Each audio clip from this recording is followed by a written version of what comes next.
ಲೈಂಗಿಕ ಅಪರಾಧಿ ಎಪ್ಸ್ಟೈನ್ಸ್ ಫೈಲ್ಸ್ನಲ್ಲಿ ಪ್ರಧಾನಿ ನರೇಂದ್ರ ಮೋದಿ ಅವರ ಹೆಸರು. ಎಪ್ಸ್ಟೈನ್ಸ್ ಕಡತದ ಆರೋಪಗಳು ಸುಳ್ಳ?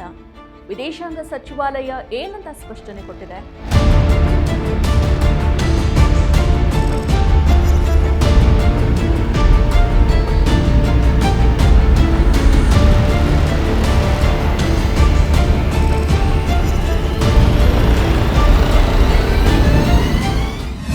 ನಮಸ್ಕಾರ, eDina.comಗೆ ಸ್ವಾಗತ. ನಾನು ಸಪನ. ಲೈಂಗಿಕ ಅಪರಾಧಗಳಲ್ಲಿ ಶಿಕ್ಷೆಗೊಳಗಾಗಿದ್ದ ಲೇವಾದೇವಿದಾರ ದಿವಂಗತ ಜೆಫ್ರಿ ಎಪ್ಸ್ಟೈನ್ಸ್ಗೆ ಸಂಬಂಧಿಸಿದ ಹೊಸ ತನಿಖಾ ಕಡತವನ್ನು ಅಮೆರಿಕದ ನ್ಯಾಯ ಇಲಾಖೆ ಬಿಡುಗಡೆ ಮಾಡಿದೆ. ಭಾರತದ ಪ್ರಧಾನಿ ನರೇಂದ್ರ ಮೋದಿ ಅವರ ಹೆಸರು ಕೂಡ ಉಲ್ಲೇಖ ಆಗಿದೆ. ಎಪ್ಸ್ಟೈನ್ಸ್ನಿಂದ ಸಲಹೆಯನ್ನ ಪಡೆದು 2017ರಲ್ಲಿ ಪ್ರಧಾನಿ ನರೇಂದ್ರ ಮೋದಿ ಅವರು ಇಸ್ರೇಲ್ಗೆ ಭೇಟಿಯನ್ನ ನೀಡಿದ್ರು ಅಂತ ಹೇಳಲಾಗಿದೆ. ಈ ಬೆಳವಣಿಗೆಯನ್ನ ಕಾಂಗ್ರೆಸ್ ಖಂಡಿಸಿದೆ. ಇದು ರಾಷ್ಟ್ರೀಯ ಘನತೆಯ ವಿಷಯ ಅಂತ ಹೇಳಿದೆ. ಕಡತದಲ್ಲಿ ವಿವರವನ್ನ ಸುಳ್ಳು ಅಂತ ಭಾರತೀಯ ವಿದೇಶಾಂಗ ಸಚಿವಾಲಯ ಪ್ರತಿಪಾದಿಸಿದೆ.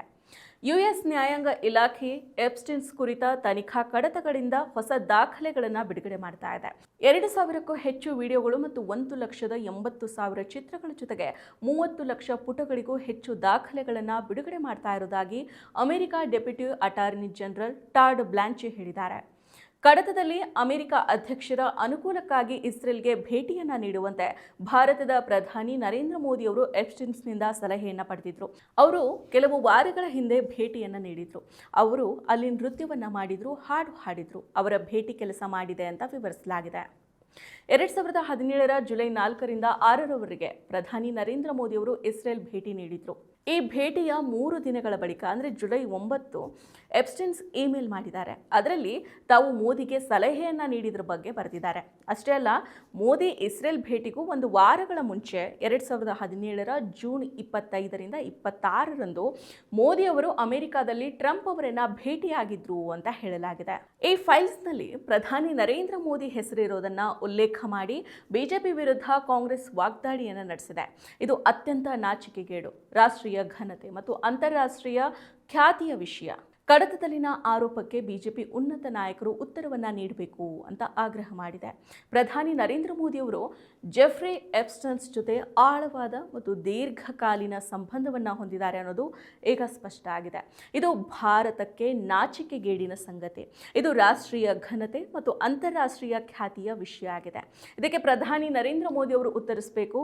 ಪ್ರಧಾನಿ ಮೋದಿ ಅವರೇ ರಾಷ್ಟ್ರ ತಿಳಿದುಕೊಳ್ಳೋದಕ್ಕೆ ಬಯಸುತ್ತೆ, ಜೆಫ್ರಿ ಎಪ್ಸ್ಟೈನ್ಸ್ ಅವರ ಜೊತೆಗಿನ ನಿಮ್ಮ ಸಂಬಂಧ ಏನು ಅನ್ನೋದನ್ನ ಕಾಂಗ್ರೆಸ್ ಕೇಳಿದೆ. ಅಮೆರಿಕದ ಜೈಲಿನಲ್ಲಿ ಸಾವನ್ನಪ್ಪಿದ್ದ ಶಿಕ್ಷೆಗೊಳಗಾದ ಅಪರಾಧಿ ಎಪ್ಸ್ಟೈನ್ಸ್ ಅವರಿಂದ ಪಡೆದ ಸಲಹೆ ಕುರಿತು ಮೋದಿ ಮಾತನಾಡಬೇಕು ಅಂತ ಆಗ್ರಹ ಮಾಡಿದೆ. ಪ್ರಧಾನಿ ನರೇಂದ್ರ ಮೋದಿ ಕುರಿತು ಕಡತದಲ್ಲಿ ಹಲವಾರು ಬಾರಿ ಪ್ರಸ್ತಾಪ ಮಾಡಲಾಗಿದೆ. ಹಲವು ಪ್ರಶ್ನೆಗಳು ಕೂಡ ಉಳಿದಿದ್ದಾವೆ. ಇದು ಮತ್ತೊಂದು ಹಗರಣ ಆಗ್ತಾ ಇದೆ. ಪ್ರಧಾನಿ ನರೇಂದ್ರ ಮೋದಿ ಅವರ ಮೌನ ಸ್ವೀಕಾರಾರ್ಹವಲ್ಲ ಅಂತ ಕಾಂಗ್ರೆಸ್ನ ಪ್ರಧಾನ ಕಾರ್ಯದರ್ಶಿ ಜೈರಾಮ್ ರಮೇಶ್ ಅವರು ಹೇಳಿದ್ದಾರೆ. ಟ್ರಂಪ್ ಅವರ ಮಾಜಿ ಸಹಾಯಕ ಸ್ಟೀವ್ ಬ್ಯಾನನ್ ಜೊತೆಗಿನ ಎಪ್ಸ್ಟೈನ್ಸ್ ಸಂಭಾಷಣೆಯಲ್ಲಿ ಮೋದಿ ಜೊತೆ ವಾಷಿಂಗ್ಟನ್ ಅಂದರೆ ಅಮೆರಿಕದಲ್ಲಿ ಯಾರೂ ಕೂಡ ಮಾತನಾಡೋದಿಲ್ಲ ಅಂತ ಹೇಳಲಾಗಿರೋದನ್ನ ಕಾಂಗ್ರೆಸ್ ಮಾಧ್ಯಮ ಮತ್ತು ಪ್ರಚಾರ ವಿಭಾಗದ ಅಧ್ಯಕ್ಷ ಪವನ್ ಖೇರಾ ಅವರು ಉಲ್ಲೇಖ ಮಾಡಿದ್ದಾರೆ. ಕೆಲವು ಪ್ರಸ್ತುತ ಪ್ರಶ್ನೆಗಳು ಉದ್ಭವಿಸ್ತವೆ. ಒಂದು, 2019ರ ಚುನಾವಣೆಯ ಸಮಯದಲ್ಲಿ ಮೋದಿ ಅವರು ಎಪ್ಸ್ಟೈನ್ಸ್ ಅವರಂತಹ ಅವಮಾನಕರ ಅಮೆರಿಕರನ್ನ ಯಾಕೆ ಭೇಟಿಯಾದರು? ಇನ್ನು ಎರಡನೇದಾಗಿ, ವಾಷಿಂಗ್ಟನ್ನಲ್ಲಿ ಯಾರು ಅವರೊಂದಿಗೆ ಮಾತನಾಡೋದಕ್ಕೆ ಆಸಕ್ತಿ ಹೊಂದಿಲ್ಲದೆ ಇರುವಾಗ ಮೋದಿಯವರು ಅಮೆರಿಕದೊಂದಿಗಿನ ತಮ್ಮ ಸ್ನೇಹದ ಬಗ್ಗೆ ದೇಶಕ್ಕೆ ಯಾಕೆ ಸುಳ್ಳು ಹೇಳ್ತಾ ಇದ್ರು? ಇನ್ನು ಮೂರನೇದಾಗಿ, ಗಾಲ್ವಾನ್ ಬಿಕ್ಕಟ್ಟಿನ ಕೇವಲ 1 ವರ್ಷದ ನಂತರ ಅವರು ತಮ್ಮ ಪ್ರಮುಖ ಶತ್ರು ಚೀನಾಗೆ ಕ್ಲೀನ್ ಚಿಟ್ ನೀಡಿದ್ಯಾಕೆ? ಇನ್ನು 4ನೇದಾಗಿ, ಬ್ಯಾನನ್ ಮತ್ತು ಮೋದಿ ನಡುವಿನ ಪ್ರಸ್ತಾವಿತ ಸಭೆ ನಡೆದಿದೆಯಾ? ಏನಂತ ಚರ್ಚೆ ಮಾಡಲಾಯಿತು ಅಂತ ಪೋಸ್ಟ್ ಮಾಡಿದ್ದಾರೆ. ಎಪ್ಸ್ಟೈನ್ಸ್ ಫೈಲ್ಸ್ನಲ್ಲಿ ಪ್ರಧಾನಿ ನರೇಂದ್ರ ಮೋದಿ ಉಲ್ಲೇಖವನ್ನು ಸುಳ್ಳು ಪೂರಿತ ಅಂತ ಭಾರತೀಯ ವಿದೇಶಾಂಗ ಸಚಿವಾಲಯ ಹೇಳುತ್ತೆ.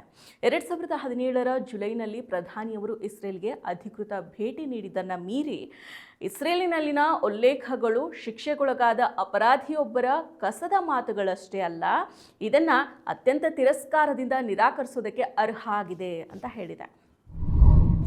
ಮತ್ತಷ್ಟು ವಿಶೇಷ ವಿಡಿಯೋಗಳನ್ನು ನೋಡಲು ಮತ್ತು ಹೊಸ ವಿಡಿಯೋಗಳ ಬಗ್ಗೆ ತಿಳಿಯಲು eDina.com ಯೂಟ್ಯೂಬ್ ಚಾನೆಲ್ ಸಬ್ಸ್ಕ್ರೈಬ್ ಮಾಡಿ ಮತ್ತು ಬೆಲ್ ಐಕಾನ್ ಕ್ಲಿಕ್ ಮಾಡಿ.